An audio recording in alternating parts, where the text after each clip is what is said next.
The divorce was messy, but I had always known it would be. My ex-husband wasn't the type to let go gracefully. From the moment we signed the papers, I knew he would try to make life difficult. Through the house, through finances, through anything he could control. I could have panicked. I could have tried to fight him in the courts, arguing every detail and every cent. But I had learned something from years of living with him. He thrived on chaos and conflict. The more reactive I became, the more power he felt he had. So instead, I prepared. Carefully, methodically, I sold the joint assets I could, converted accounts, and transferred what I could abroad. I researched every possible move he might make and preemptively protected my assets and myself. Every document was in order, every transfer was legal, and every step was calculated. Once everything was set, I moved overseas. A fresh start, a new city, a new life. I rented an apartment with a view of the ocean, enrolled in courses I had always wanted to take, and started building a career on my own terms. The freedom was exhilarating, but it wasn't reckless. Every step I took was measured, ensuring he had no way to interfere. I didn't post about my life online. I didn't announce my location or my finances. But I did send him the divorce papers signed and final, making it clear that the chapter was closed. I knew the moment they landed in his hands, he would start plotting his next move, believing he still had leverage. What he didn't know was that I had already anticipated every possible tactic, from financial disputes to attempts at intimidation. Everything had a countermeasure. I wasn't just reacting, I was several steps ahead. The first few weeks were quiet, almost too quiet. I expected him to call, to text, to try some manipulative tactic. But nothing happened. It was as if he realized he was powerless, or at least that whatever he tried would fail. And that was when the satisfaction set in. I wasn't just free, I was untouchable. Every move he had planned, every attempt to unsettle me, had already been accounted for. I could finally breathe. I could finally live. Yet, even with this careful planning, I couldn't shake the feeling of anticipation. I knew it was only a matter of time before he realized he couldn't control me anymore. And I was ready for that moment. When it came, I would handle it with calm precision. I would respond not with anger, but with strategy, because I had learned the hard way. Freedom isn't just about leaving. It's about being prepared for everything the past might throw at you. And this time, I was ready. He had no idea what he was up against. I smiled quietly, sipping my coffee by the window. For the first time in years, I felt safe, empowered, and untouchable. And that sense of control of being steps ahead was more satisfying than I could have ever imagined. Once I settled overseas, I made sure to create a life that was both fulfilling and untraceable. I switched banks, opened accounts under my new residence, and ensured that all my assets from the divorce were completely secure. Every transaction was documented, every account monitored.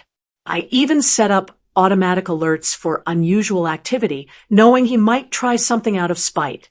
My apartment became my sanctuary, a small, sunlit space with just enough room for comfort, reflection, and planning. I decorated it minimally but thoughtfully, each item chosen to reflect independence and freedom. The moment I stepped inside, I felt a sense of control I hadn't felt in years. Every detail, from the placement of the furniture to the color of the walls, reminded me that this life was mine, entirely mine. But I didn't stop there.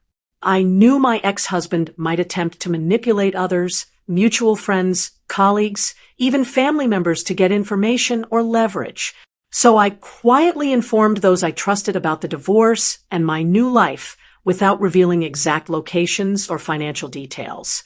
Anyone who might be approached by him would know to direct him to me only through legal channels. Then came the work part. I enrolled in online courses, started freelance projects, and began networking in ways I had always dreamed of but never pursued. My ex-husband had always doubted my capabilities, belittled my ambitions, and laughed at my ideas. Now, each successful client project, each completed course, each new opportunity was a silent victory. I didn't need him to see it, but knowing I was thriving without him fueled my confidence. Meanwhile, I kept anticipating his potential moves. Would he try to contest the asset division, hire lawyers to dig into accounts I had already secured, attempt to intimidate me with threats or sudden demands? I had prepared for every scenario. I even imagined the calls, emails, and messages he might send, and I had pre-written responses ready, firm, factual, and unassailable. Then came the first real test. I received a certified letter from his attorney, full of accusations and demands, trying to claim more than what was legally his. I read it calmly, almost leisurely, before forwarding it to my own attorney. My documents were in order. Contracts, statements, receipts, all airtight. I didn't panic. I didn't argue emotionally. I didn't lose a second of sleep. I simply responded with clarity and precision. It was in that moment I realized something powerful. The life I had built was not just a refuge, it was armor. I had turned the tables without him ever realizing it. The ex-husband who once controlled, intimidated, and undermined me now had zero influence. Each attempt to unsettle me bounced harmlessly off the shield I had constructed. I began to enjoy the freedom.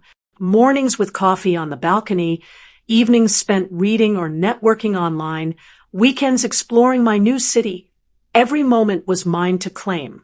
I didn't need validation from anyone who had doubted me, especially not him. My victories were private, secure, and untouchable.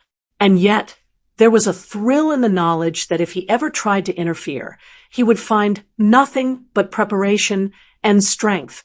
I had anticipated every trick, every manipulation, every desperate move he might attempt. Nothing would work because I had already been 3 steps ahead before he even imagined a plan. For the first time, I understood what true independence meant.